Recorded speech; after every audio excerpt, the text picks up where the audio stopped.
We're back with this week's Kansas Farm Bureau update. American Farm Bureau's tax specialist Pat Wolff says farmers need Congress to support cash accounting and the ability to deduct expenses when you make them.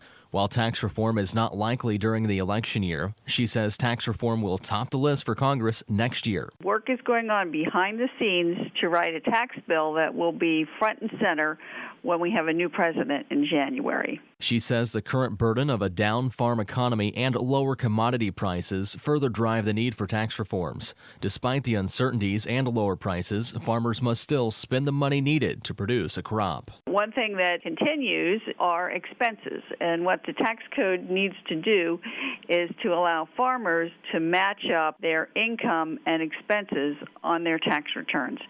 The result of that will be farmers and ranchers will have a lower tax burden. With lawmakers on the campaign trail this summer, she says farmers and ranchers need to tell legislators the needs of agriculture within the tax code.